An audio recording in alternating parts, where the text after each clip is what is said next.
જય શ્રી કૃષ્ણ બધાને, સુપ્રભાત। મસ્ત નાહી અને રેડી થઈ ગયો છે। હવે એના ફેવરેટ ટોય એલિફન્ટ સાથે રમે છે।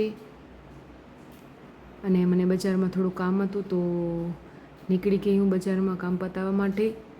અને મને બજારમાં થોડુંક લેટ થઈ ગયું તો મર્સને એના બાને આપી અને ફટોફટ રોટલી કરવા માંડી ગઈ, કારણ કે હમણાં જમવાવાળા આવી જશે એટલા માટે। અને અહીંયા સબ્જી રેડી છે કારેલાની એકદમ, અને રોટલી ગરમા ગરમ ઉતરે છે અને જમવામાં પણ આવી ગયા।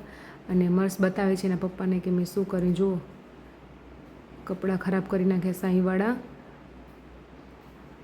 અને એના પપ્પા મર્સ માટે કંઈક લઈ આવ્યા છે તો બતાવે છે એને। મર્સ ખૂબ ખુશ થાય છે કે શું લઈ આવ્યા મારા પપ્પા મારા માટે।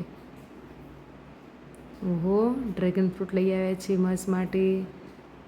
મર્સ બહુ ખુશ થઈ ગયો જોઈને।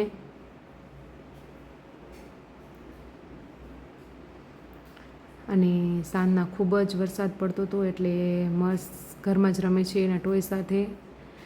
એને કંટાળો આવતો હતો પણ બારે ખૂબ જ વરસાદ પડે છે તો બહાર જઈ ના શકે એટલે એ ઘરમાં જ રમે છે। અને ખૂબ જ વરસાદ પડતો હતો એટલે ઠંડુ વાતાવરણ થઈ ગયું હતું એટલે કડક ખાવાની બધાને બહુ ઈચ્છા થઈ, તો મેં કીધું ચલો આજે કડક બનાવી નાખી। તો કડક માટે સબ્જી બટેકાની એકદમ રેડી થઈ ગઈ છે। અને અહીંયા ખજૂર આમલીની ચટણી પણ એકદમ રેડી છે, અને બટરના કટકા પણ રેડી છે। તો આવે એટલે બધા જમી લઈએ કડક। જય શ્રી કૃષ્ણ બધાને।